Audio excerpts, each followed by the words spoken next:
What's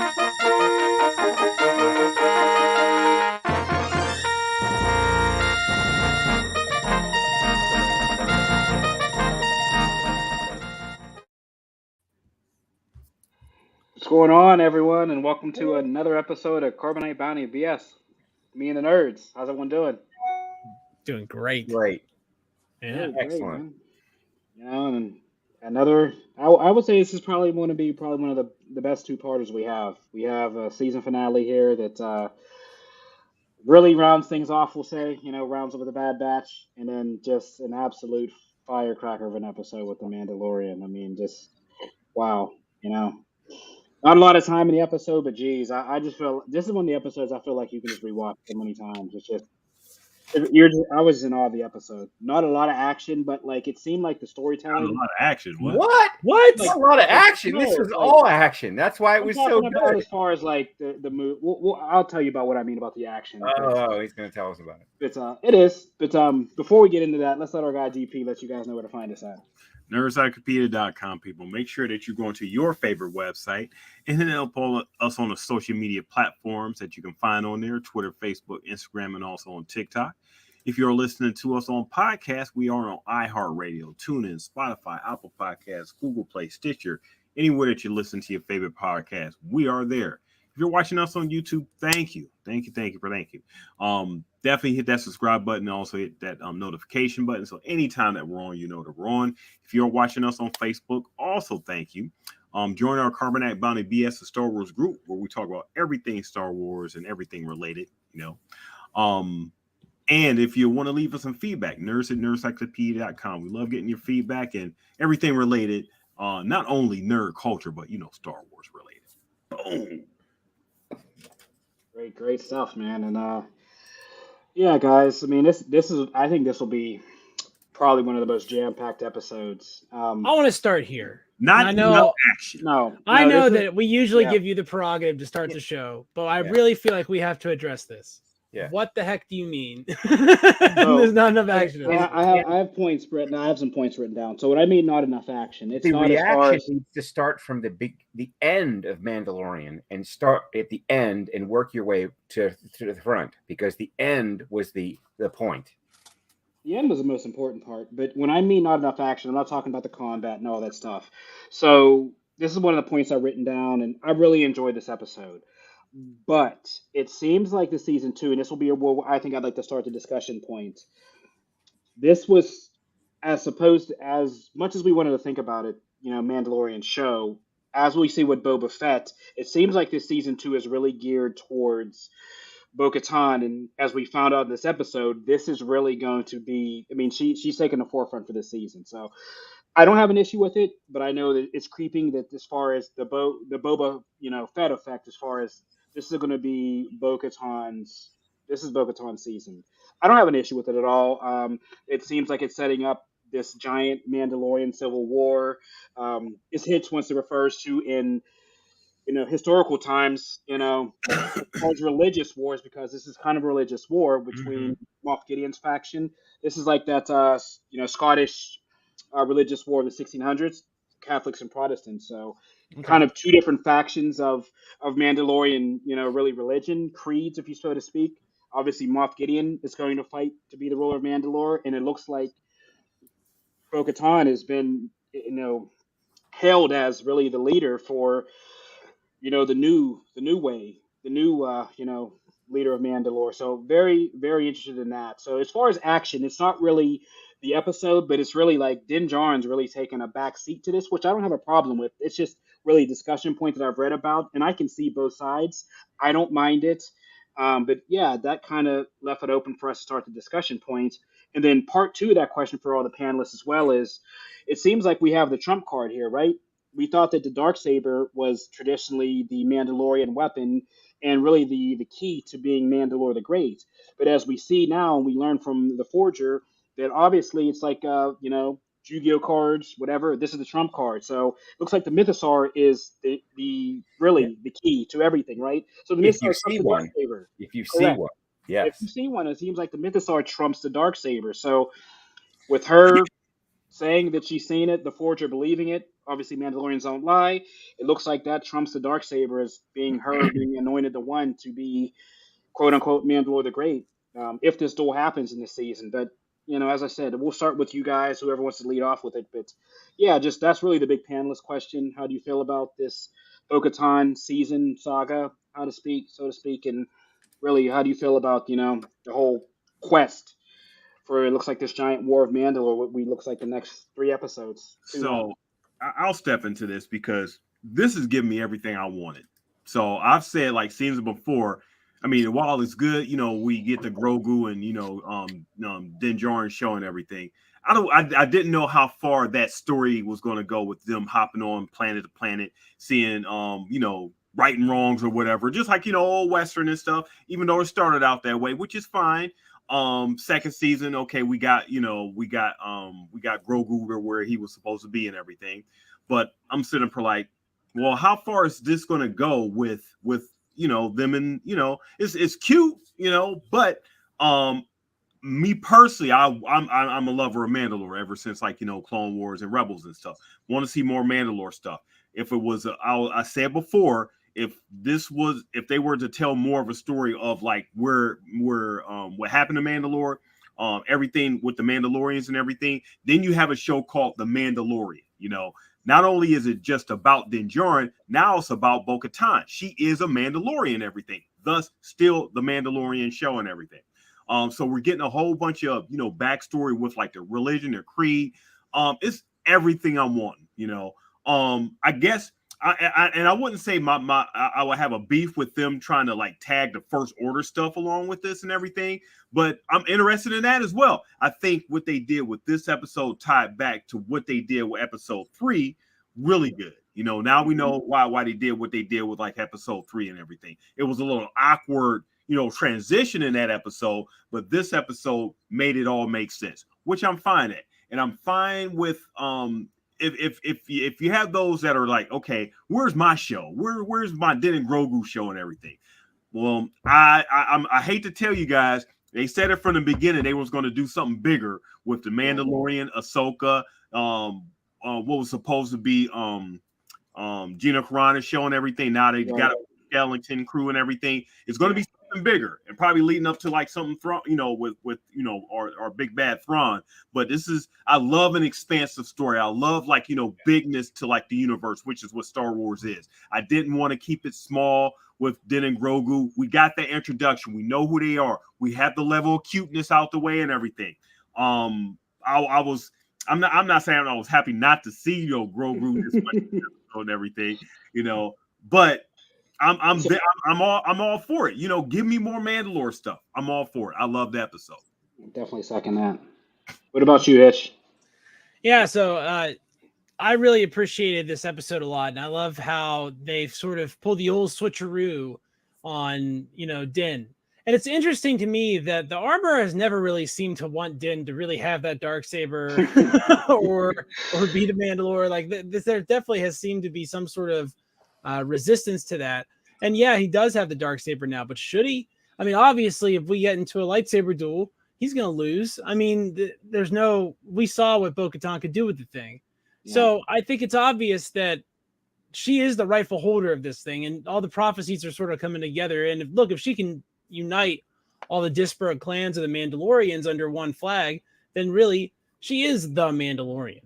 I thought it was sort of, they've been doing a lot of cheap stuff with the stupid helmets on this show the last couple weeks. I feel like the armorer walks out with her and they're like, wow, why is she allowed to take her helmet off? And she's like, because the actor that plays this character is also the actor that does the voice. And like, so, for any of you, that is not the case. You are not allowed to remove your helmet. We need a reason for her to show her face.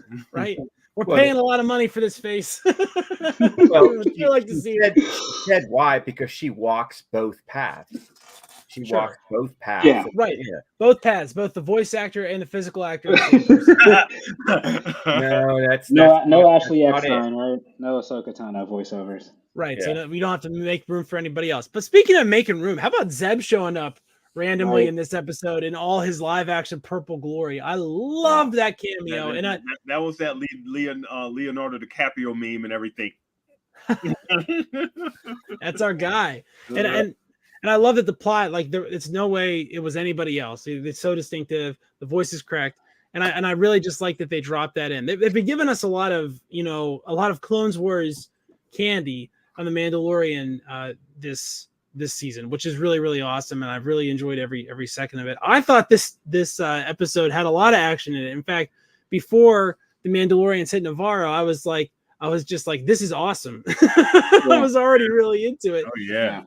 And I thought that having the stupidest pirate king in the galaxy serve as a foil to Carl Weathers is my favorite part of this so far, because I just feel so grateful that Carl Weathers decided to do some Star Wars and decided to do this. Yeah. And that's before we really even talk about the contributions he's making on the directing side, and on the production side too, which are also very appreciated. So, always great to see Grief Karga trying to live the responsible life.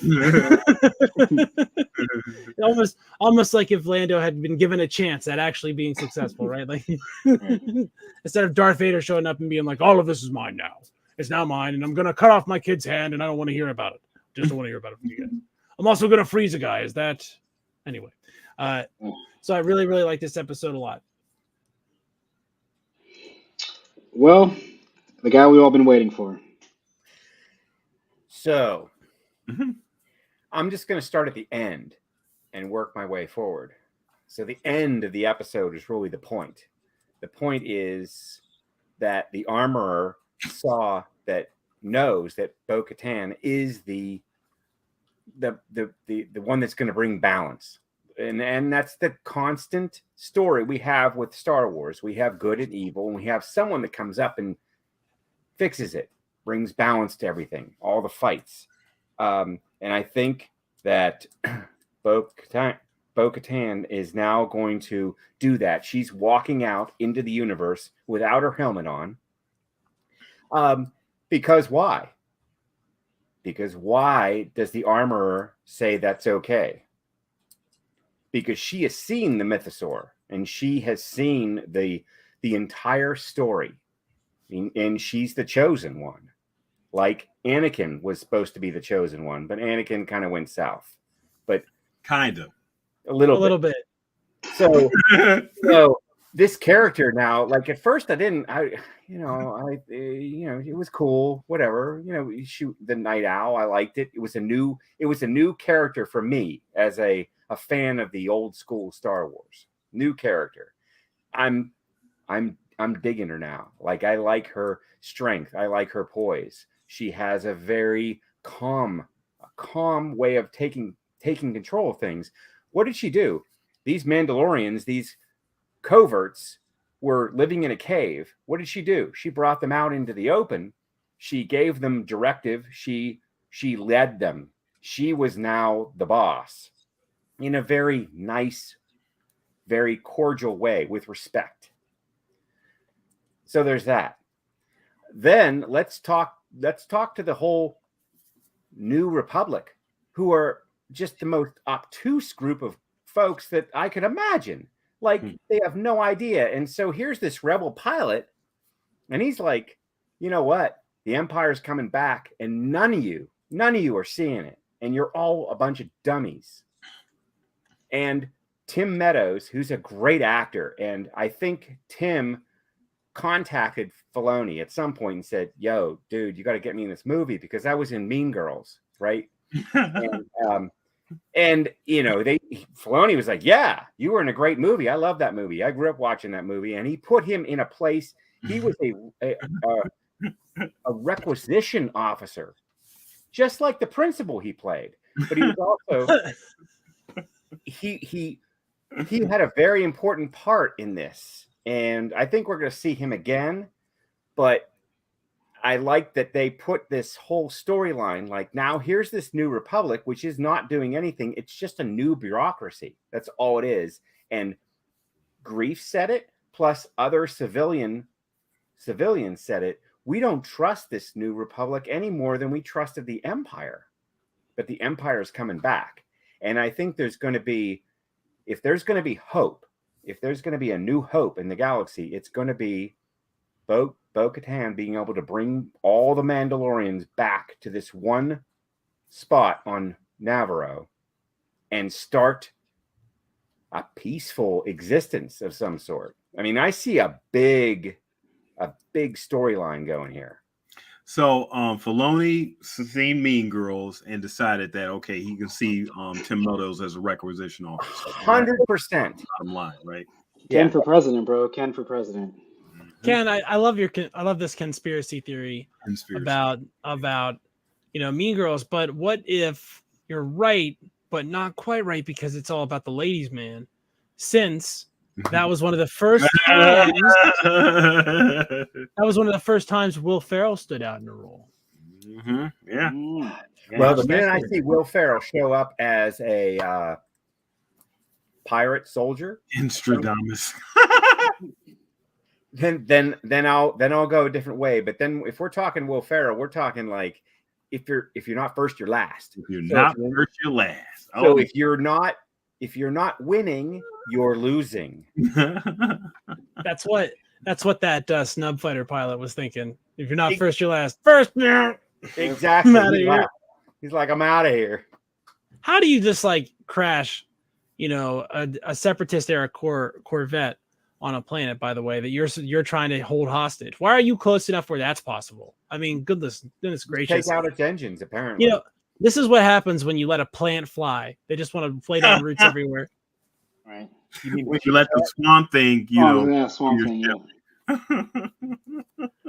I mean, bro, it was funny. Where were the shields at? I was thinking the whole time, like they're just like no. He was like the shields are going down. I'm like, bro, the first shot hit the body directly, so the shields must have not came up at all. We did get some of those Imperial technology. The TIE fighters had no shields because they devoted. They're fast. They made them fast, and they made the weapons better, so that you have to leave something out. Shields, what? Train your pilots to fly. You don't need shields. So is that town just not that big? Because Greef Karga got the townsmen out pretty quickly. Where I was thinking, is this a flashback? How did he get all those people out to the desert part or outside of the town so quickly to escape like the pirates? Yeah. He sent a mass text. Yeah, to be honest, DP, I think that's one of those. I think that's one of those like plot holes. We just kind of like in our mind we understand. It's a TV show. Yeah, right. Because we know there was a ton of people there. When they were showing the scenes, and then obviously, like you're saying, they get to the canyon and there's like 20 people, and I'm like, bro, this is thriving. Like literally 3 episodes ago, we saw Navarro thriving, and now you're telling me there's only 20 people to build the city. It reminded me of that speech from one of the Matrix movies where Morpheus is in that cave with everybody. And it's like, you know what I mean? There's like 50, it's all zoomed in when he's talking. They're about to destroy, what's it the called? Machines. Yeah, the machines are coming. Yeah, when they're about to destroy. I forget whatever it was. It wasn't Machine City, but I know what you mean, yeah. But, sorry, guys. yeah. I watched the Matrix last weekend. Yeah. My bad. I just saw John Wick, but that's another story for another day. Wow. Good for you. But it was a great episode. I mean, you have to say, this thing had everything we were missing from the past couple episodes. So it brought everything back. And Team Mitch, I do or who said it? Steel City? Did you say it? Din Djarin was kind of given a back seat? That's Team Mitch. Yeah, and it was. He kind of was not the dude anymore. He wasn't really the character that we. So I guess the question would be: do you guys mind that? Do you guys? Yeah, that was my initial question. Or do you want like Din Djarin more at the forefront? No, I don't mind because I like Paz Isla. Right. Yeah. I think the way they did this, and like we said, I think they learned from the whole debacle, maybe from Boba Fett and how they handled that. And I felt this is a different way to introduce. I mean, because really, this whole galaxy, and you say DPL, this is the Mandalorian's galaxy, right? This whole Filoni, this is based on a Mandalorian. And I think this is a way to, and the name, and you're very, very, very smart in the way you put it. It's not the Din Djarin show. It's not, him necessarily. It's the Mandalorian. So it's just based on all Mandalorian. So with them announcing the name that way, it leaves it open to having not only Din Djarin be the star, but it leaves it open to them, moving on from Din Djarin to a Bo-Katan, to somebody, I think, since we're getting this big war, a Sabine Wren. I mean, now the show is screaming for her, right? She Yeah. has to somehow come, and then that's our tie-in to the next season, which will be Ahsoka, which will then hopefully maybe be some kind of Ezra Bridger-ish tie-in. So yeah, I mean this is really, I think, that opening point to really, as you said, DP, this opens the galaxy right here. I felt this episode really opened the universe to now we can go Bo-Katan, we can go with Din Djarin, we can expand, and this kind of opens and brings even Rebels characters like we talk about with Zeb and all this. It brings characters now to be able to really expand this web. Oh yeah, So that was I think Chekhov Zeb right there. He's Check coming off Zeb. Check off Zeb. ugh. My kid had the toy Zeb. It was like a Galactic Heroes. It was a Hasbro like preschool toy, Yeah. and all I have left is a leg. Everything else is gone. And the minute I saw him on the screen, I was like, man, I've never seen him in the flesh. Yeah. And I went and I tried to find that leg, and I did find it, and I have it now. So I think he's going to be there because he sees this whole stupidity. He sees that this new republic is not really the republic they should be following because they don't care. And that's that's the requisition scene. They don't care. Yeah. All they're doing is writing checks. They don't care where it's going. They're not looking. It's the same thing we saw in Kenobi when we were looking at the politics of that world, like that was the republic, the alliance. They really don't care. They're just interested in money, their name, benefiting themselves, and who's going to give them credit. And that's why the empire is still surviving. Well, what do we say a couple episodes ago, and still, so you could probably speak to this as far as histories and history and takeovers and everything. Look at him cheesing up over there. I said he's ready. You got to load it. This one's for you, kid. So you have like the scene with, and Tim Meadows was like, well, we're not this is not the rebels anymore. Right. This is like we're not rebelling anymore. So we have to take over. So they're really in a vacuum where they're trying to figure things out. And the only thing they know was what was there before, Mm-hmm. and sort of taking like on variations of that and everything. They're not fighting anymore. They're not like the right. And they're too late. They're laying down, and they're just going to let a new empire rise up because people are going to be frustrated. They don't know what the hell they're doing anyway. They were made to fight. Now they got to take over and what I want to say, orchestrate a rule or whatever, and they're not capable of doing that. No direction. You can call yourself the New Republic, but you're just same as the old boss or whatever. Mm-hmm. Mm-hmm. Exactly. So to kind of start us off, so I think this is an interesting commentary on current American politics, because if I were to say, let's say, for instance, I was a person that said I don't like either political party, I think it would be fair to say that I would say something like, because the Republicans want to do stuff like the Empire and the Democrats are feckless and incompetent.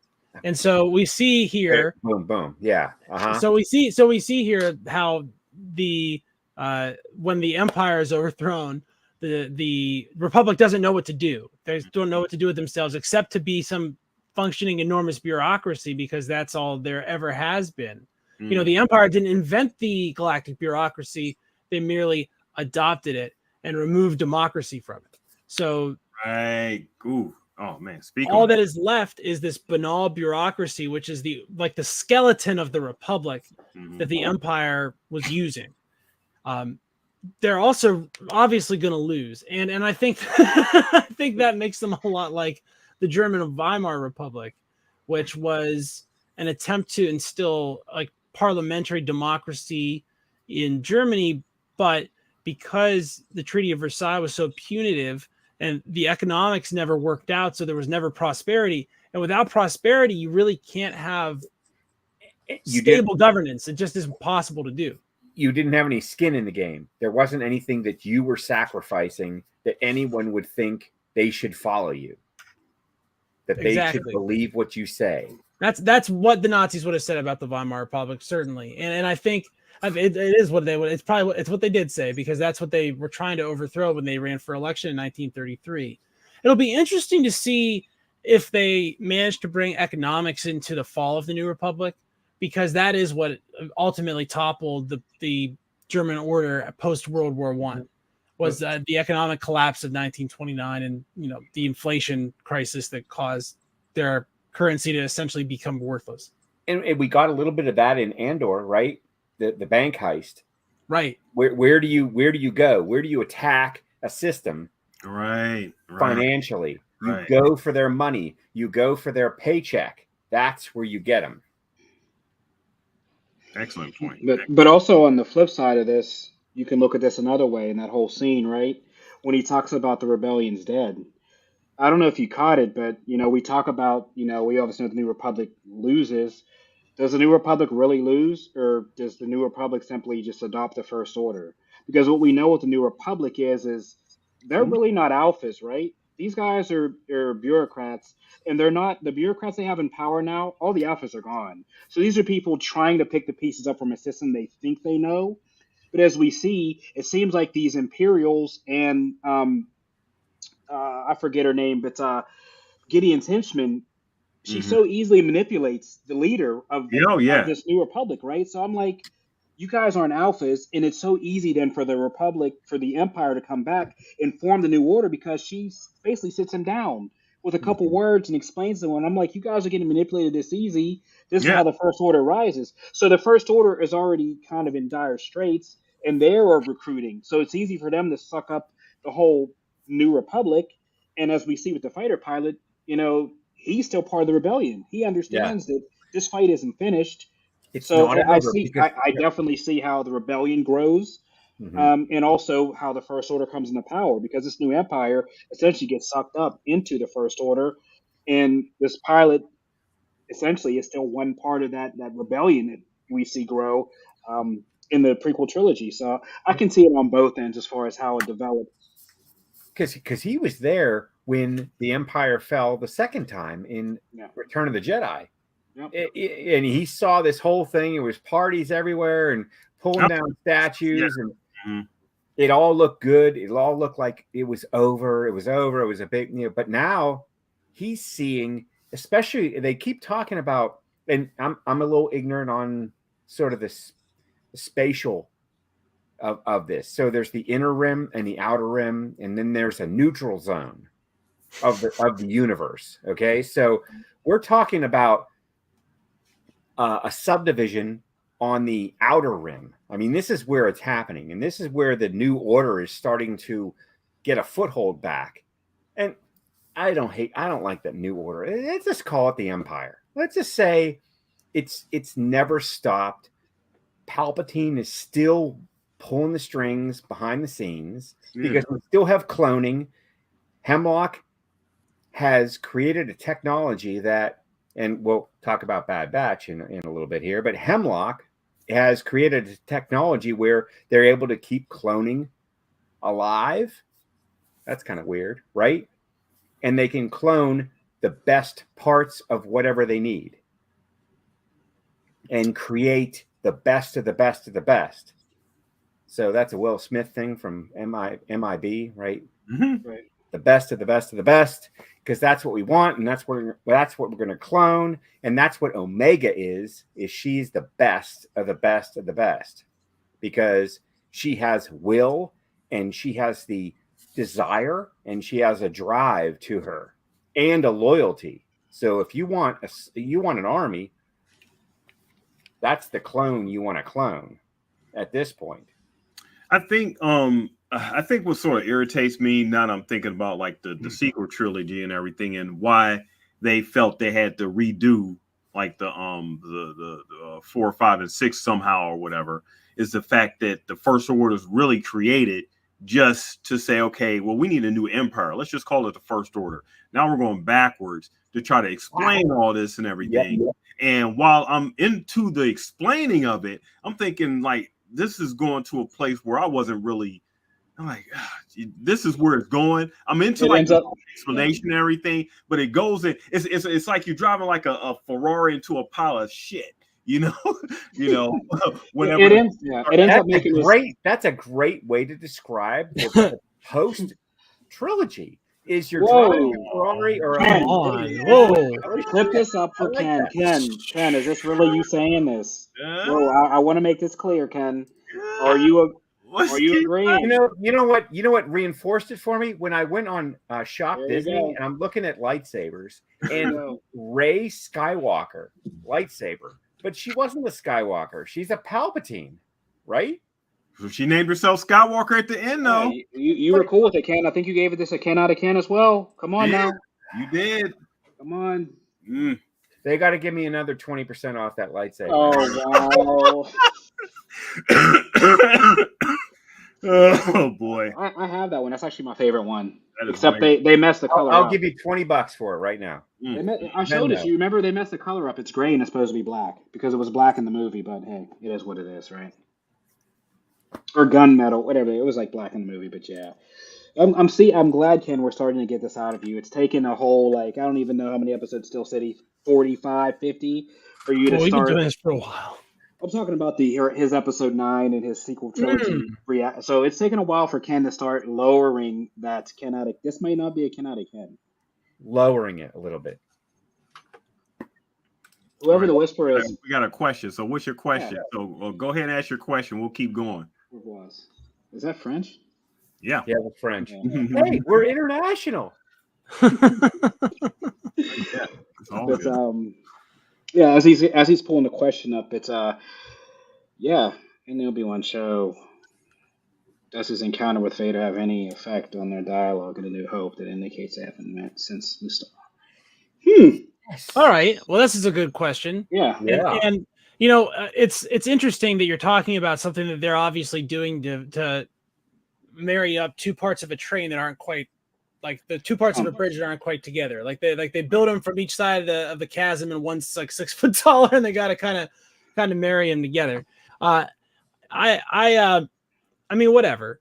I like that dialogue in New Hope. But when we last met, you were the learner and I was the master, right? That's what he says. Yes. Now I'm the master. Only a master of evil. Right. Only a master of evil, Darth. But what does it take to control, and what does it take to master a power? You have to have both sides, and that's a video game thing, because you can't just jump in and say you're one side. There's equal. You have to take a little bit from here, a little bit from here to be a master. I also think that if I ran into DP at Target, right? One time I got my arms and legs cut off.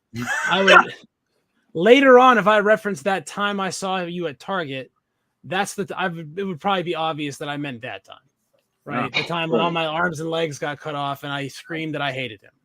Remember that time at the Target? I wouldn't have to be more specific than that.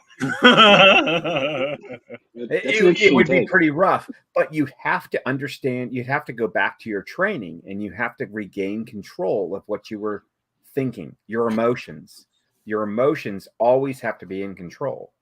Right. But no, Whisper really makes a good point on that. And it seems like in Whisper's thought, and I don't want to speak for this person, but to where my take on it is, it's almost Filoni taking what he feels Star Wars, and I don't want to open this discussion, so to speak, too far, but it really makes you wonder, as Whisper even said, is this Filoni's view on what the original sequels would be as far as him changing some dialogue? Because when we speak about what DP just said about how we're retconning the sequel trilogy, this would in turn make this the prequels, right? This makes Mandalorian that 1, 2, and 3, which would be 6, 7, right? With 7, 8, 9. So this is like would 6 be and a half. Correct. So this is that prequel. So I understand what you're saying, DP, and what Whisper says, because it kind of does make this a prequel. And as you said, do you really want that? I'm cool with them sprinkling this stuff in a little bit to try to clean it up, but as we said, I don't feel like they need to clean it up. They I, can do the world between worlds, and we can just go in another timeline, and this is yeah. all forgotten, and we're Which going in other still may directions. happen. Which I, still may happen. Right. yeah, We still I, may See, I think I think the whole scene between Obi-Wan and Vader in that series was very real, and what I would expect of comrades two comrades that maybe were in a war and saw different sides at one point. So Whisper has a very good point. Like, is that what they meant to do? Did they mean to energize that and, maybe make them pull apart a little bit more, show a little bit more of that anger? Because, I mean, face it, we didn't really know they had that much anger until we saw Revenge of the Sith. I mean, that's where we really saw the explosion between Obi-Wan and Vader. In A New Hope, it was kind of, I'm old. It was You're a movie younger. from the '70s with a crappy budget, and then I think remember But- when we but- watched them in chronological order, and we got to Yeah. that, and it was like, oh man, you can really tell this is the first one. right, because they weren't really pissed at each other. There was really no tension. But Kenobi, and then we remember from Revenge of the Sith, they were the worst of enemies at that point. So very interesting take on the whole thing, and a good call out, if you ask me, because what were they trying to really do? This is an interesting question. We feel the dilemma is, when did Anakin stop being the learner? Was it in Episode 3 or the Obi-Wan series? And I think the answer is never. Anakin never is actually the superior of Obi-Wan, and I think that Obi-Wan demonstrates that in Episode 4 when he says, "You can't beat me because I am going to become more powerful than you can possibly imagine." Right. Anakin thinks he's the master. Anakin always thinks he's the master. Anakin thought he was the master when he was a Padawan in Episode 2. Anakin thought he was a master when he was literally told, "You're not a master," in Episode 3. Anakin thought he was the master when Obi-Wan had the high ground, and he was so clear about letting Anakin know, "I have the high ground. You can't jump either left or right. And if you try to jump over me, I will cut your legs and arms off." And so, if I were like the Clone Wars too, so don't forget that. Yeah, he thinks he's in charge of everything. And don't forget, again, DP, if you cut off my arms and legs in a game of chess, right? If we were playing a game of chess and at the end of it, I had no arms and legs, like the Black Knight from Monty Python or something like that. And then later we played a subsequent game of chess and it was a draw, right? And then 20 years later, we played a game of chess and I said, it won't be like that one time. You would know it's the time when you cut off my arms and legs. I would not have to explain that any further. Yeah, I would feel it in my bones, probably, Well, I feel it in my missing phantom bones. Definitely. But what took Vader down? I think Darth Vader was the most powerful character in this entire storyline, because he was dad. He was dad. He was the So I think the only thing that could take him down was his son. I don't think it was his son. I think that the whole dilemma and the point is when did Anakin stop being the learner? He never did, right? Mm-hmm. Because the problem with this whole story is, and you've alluded to it, right? Anakin never died, and that's the biggest point of Star Wars. Palpatine tried to kill Anakin, and that's the fight in Obi-Wan. Anakin died, right? I'm Vader now. And Anakin was never an alpha. Anakin was never a leader, ever. He wanted to be a leader. He wanted to be a general in the Clone Wars. Anakin has never been a leader. He's never been an alpha. Obi-Wan is an alpha. He's always been held back. And Definitely. What does that do to you?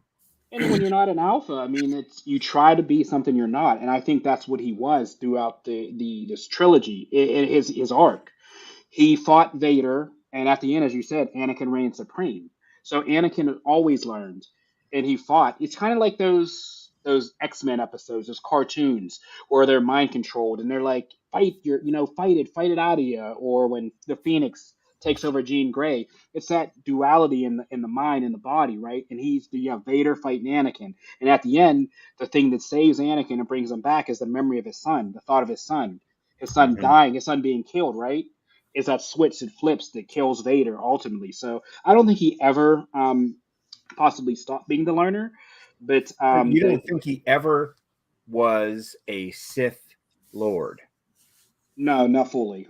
I think Palpatine tried to drag it out of him, but I don't think it ever. That was the conflict. I think. Well, remember after Palpatine somehow returns, we find out that Palpatine. I mean, they're sort of telegraphing it a little hard. I mean, for putting that in the crawl, right? Palpatine somehow returns. They're really telegraphing that he's going to return and how here in Mandalorian pretty heavy duty. When they're showing you, okay, so here's the clone guy. Okay, so we're gonna send this other clone thing going on. So I think that they're really, really showing their hand a lot. One thing I will say is that if there's a difference in the bridges, to use my old metaphor of like this much between the prequel trilogy and the original trilogy, between the original trilogy and the sequel trilogy, it's very different. There's a lot more distance to cover, and the problems are sort of causality related because look. As much as episode 8 it could have been its own thing. And I think we've talked that my problems were more with episode 9 didn't follow up on episode 8. And I thought that's what they should have done. Right. I just think that having Luke Skywalker just disappear for the whole action of that is not something that makes sense in the main timeline. We can't go there. No, you're right. We're sorry, Whisper. We can't be bogged down with sequel trilogy hate. It's just it's inside of us. Right, it is. It's bad. Is it possible that neither the end of episode 3 nor the encounter with the Obi-Wan show match up perfectly with their dialogue with A New Hope? It can be. I mean, it's just one of those things, and DP being a writer alluded to it in storytelling. It's one of those things. It kind of makes the show what it is, right? With us, it sets up debate, right? So, I mean, is it loose? There are plot holes all the time. There's going to be things that leave up debate, but no, I believe that. I don't think they match up. We even argued about this. We even had a nerd court about does the creator have the right to change? They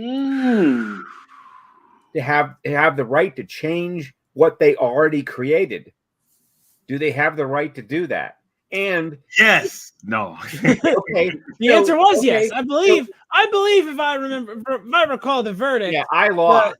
The wonderful attorney who won that case was granted quite a boon, and I believe that we determined that yes, the creators are permitted to change their creations at will. But they have to back it up. They have to back it up with enough evidence that we agree, not agree, but we can accept the change. Because I'll be frank. There's some things that Lucas did in the special edition and that I'm like, why? Ken, I'm really starting to sense the darkness. I am really starting to. I'm serious. Like this isn't the same Ken. We have to go back and start clipping this up. So here's the thing with creation and creators and like their stuff. While we would love to change everything that we see the flaws in what we did and how it doesn't sync up and everything. Fans, once you put your baby out in the world, you really no longer have control over it, and it's called canon. Once you start messing with that, you start messing with the credibility of whatever you put out there. You start backing up and then making changes stuff. Fans are going to come to call you out on that. Okay, well, I thought this was I don't know. I don't want to support you because I don't know what you're going to write. I don't know what you're going to come up with. So you got to stick with something. And once you put it out there, just commit to it. I call this J.K. Rowling syndrome. For those who watch, they'll know. I can't even those who watch, they will know. So I can't even get into any Harry Potter stuff because that's like I said. This is J.K. Rowling syndrome. We gotta pick our battles a little bit on this show. We gotta leave Warner. We gotta leave that with Warner Harry Brothers. Potter, right? That's a whole different streaming service. That's a whole different parent company. Right. They got Yeah. Oh, they're coming back.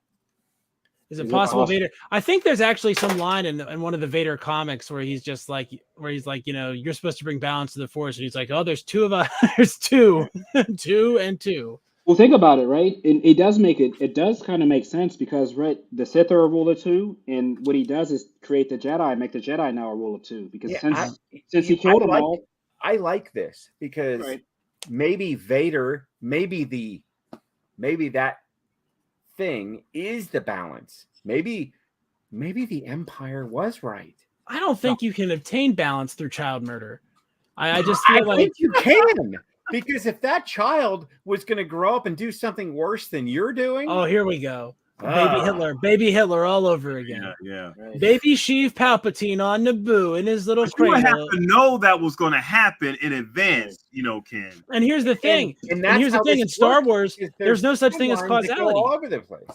In Star Wars, you can't just kill the baby because you never know if they could be in the room between worlds, the world between worlds, and all of a sudden that baby that you murdered wasn't going to end up as Sheev Palpatine. The baby that you murdered was going to end up as, you know, Sheev Palpatine, the ballerina, or something like that. You know what I'm saying? Or you find out that he has a son, or the perfect clone has a magical twin sister. All of a sudden, you know, it's I got another clone here. you know, it's funny how we do this, but Clones are wacky. Is there a relationship between Bo-Katan and the Armorer? there's a huge relationship. I swore that the Armor was going to show her face when she was coming up too. Because she was going to take. It didn't happen. I was ready to see Emily swallow. I was like, okay, yeah, I'm here for this. You know, no, the helmet would come off, and it would be Adam Sandler. Can I take off my helmet? No, for you are not the voice actor that portrays your voice is not the actor that portrays your character. Therefore, you must keep your helmet on to save money. And listen, there was a lot of action in this episode. We had to crash that ship with the Chia Pet captain, and that was not cheap. Cost a lot. That cost a lot of money. You cannot take your helmet off. You must leave your helmet on if it costs money to take it off. We are really a frugal group. I applaud the fact that this felt like a movie. This was like straight off like the the big screen and everything.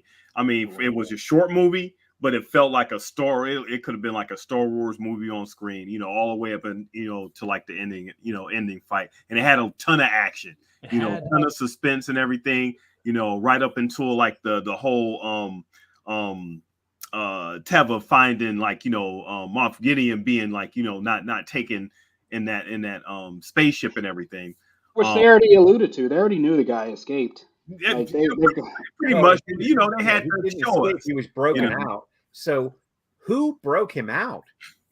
Because he wouldn't be a good asset for the empire, the new empire, would he? Who would break him out and has blue skin and red eyes?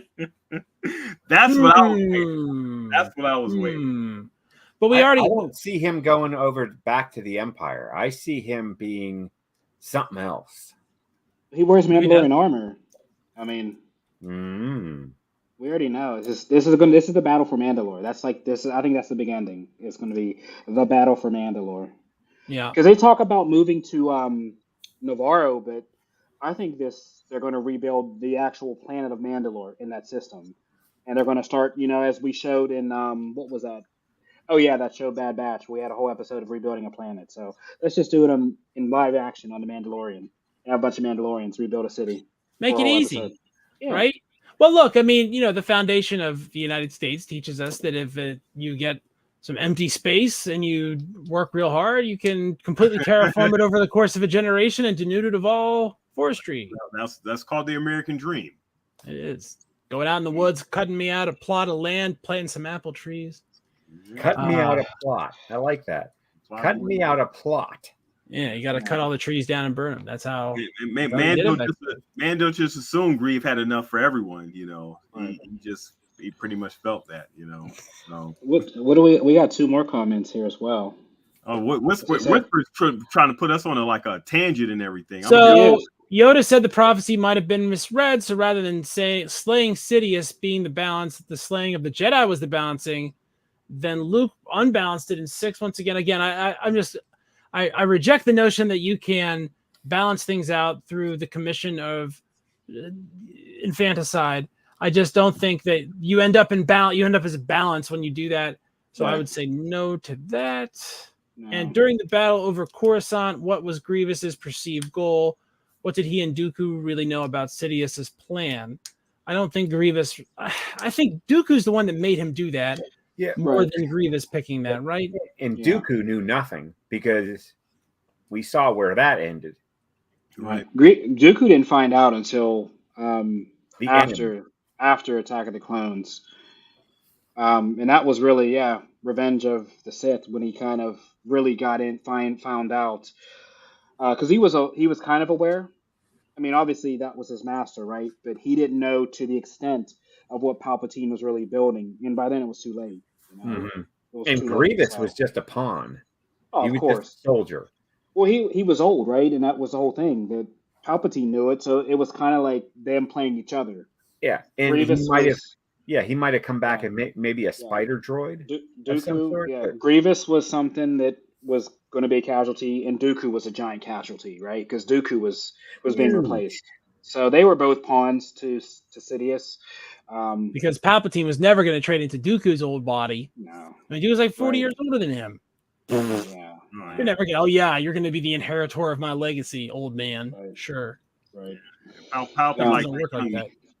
Yeah. But kind of transitioning over, let's get into Bad Batch a little bit because it was a two-parter.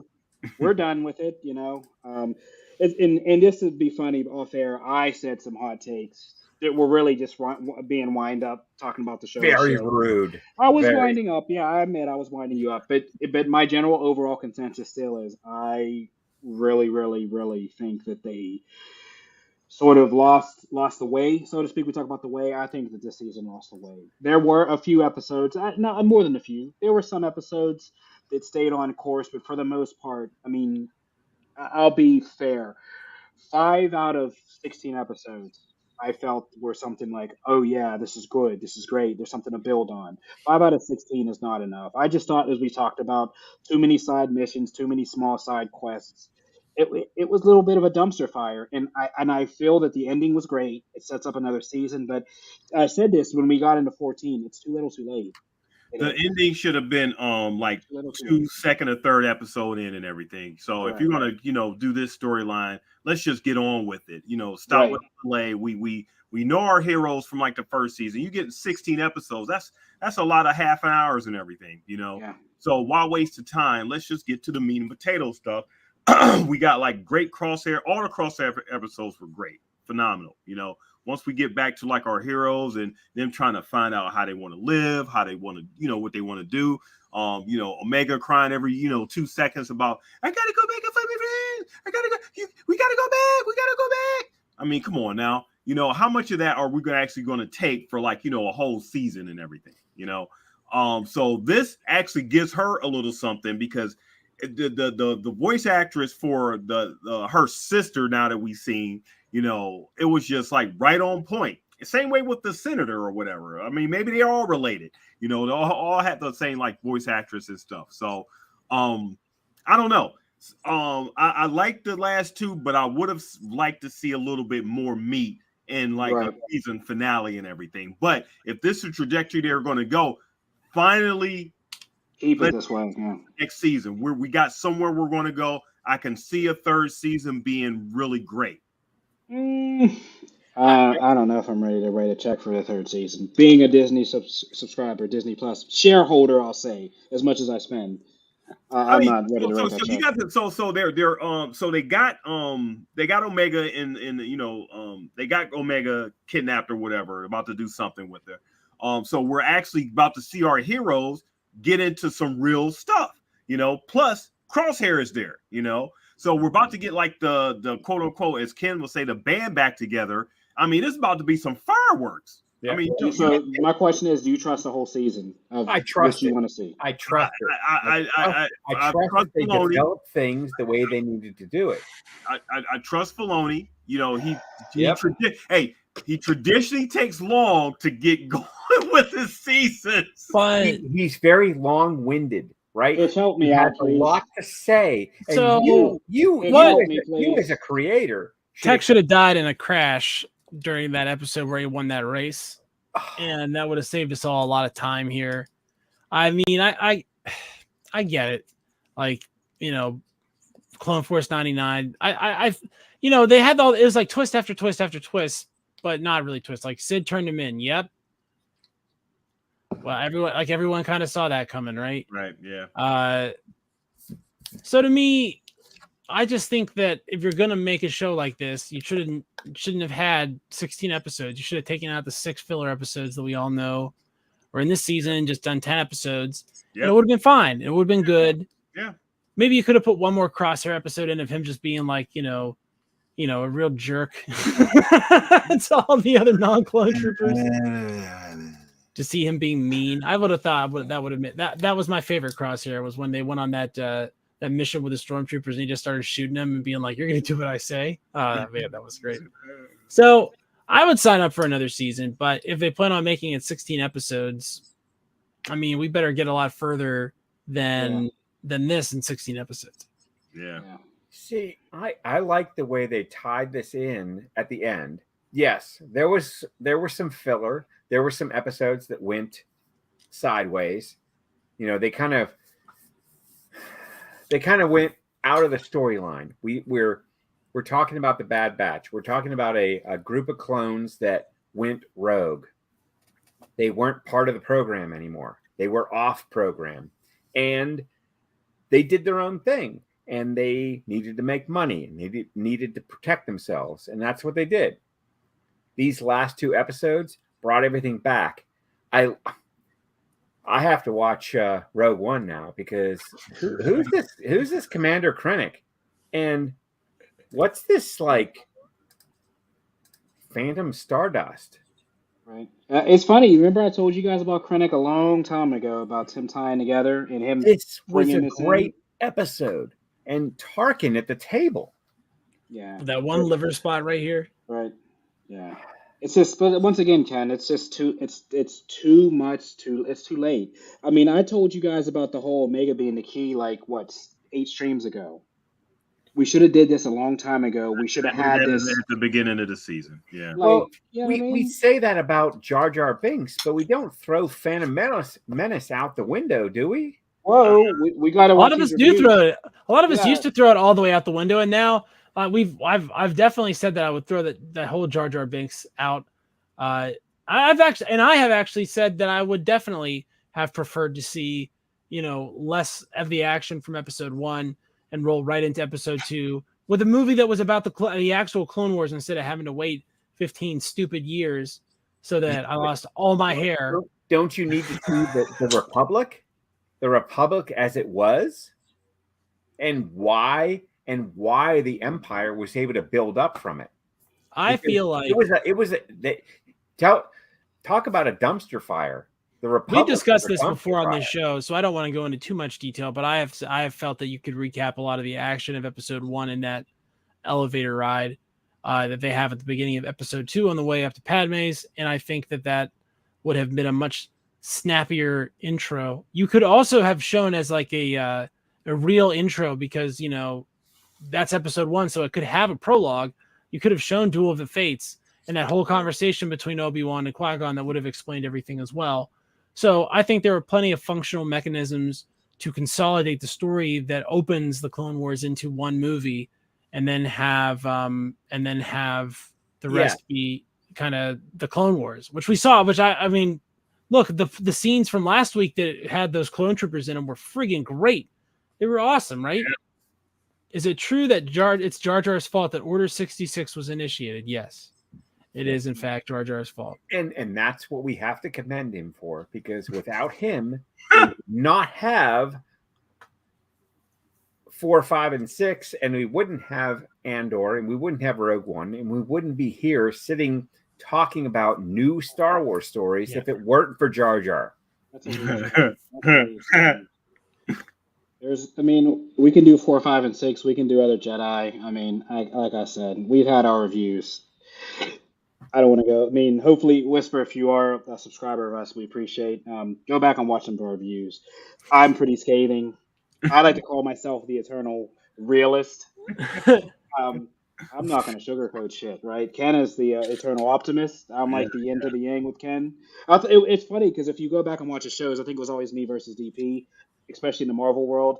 And it seems that now Ken is no longer a resident neutral, but a Star Wars super fan. That it seems that Ken is now my main protagonist. So it's funny as the show evolves. It's me versus, it's me One versus day. Ken now. But yeah, I don't know, Ken. It was a cool show. I mean, And like I meanwhile, said, DP Brown just manipulates everybody and wins. That's Look all he at him. does. Yes, he Right. has his hand. Steepling his fingers and watching us fight amongst ourselves. I'm not ready to write a check for season 3. Not based on what I've seen. If it comes, cool. But I just How important is this story they're telling? Even like, you know what I mean? Like we thought they were going to tell us about what happened to the clones, but they're telling us what happened to this clone. right. And so there's stuff that's on the table, but at the same time, as we move forward and we move further and further away from like the day of Star Wars being that Order 66 day, right? And the focus moves further and further into the future.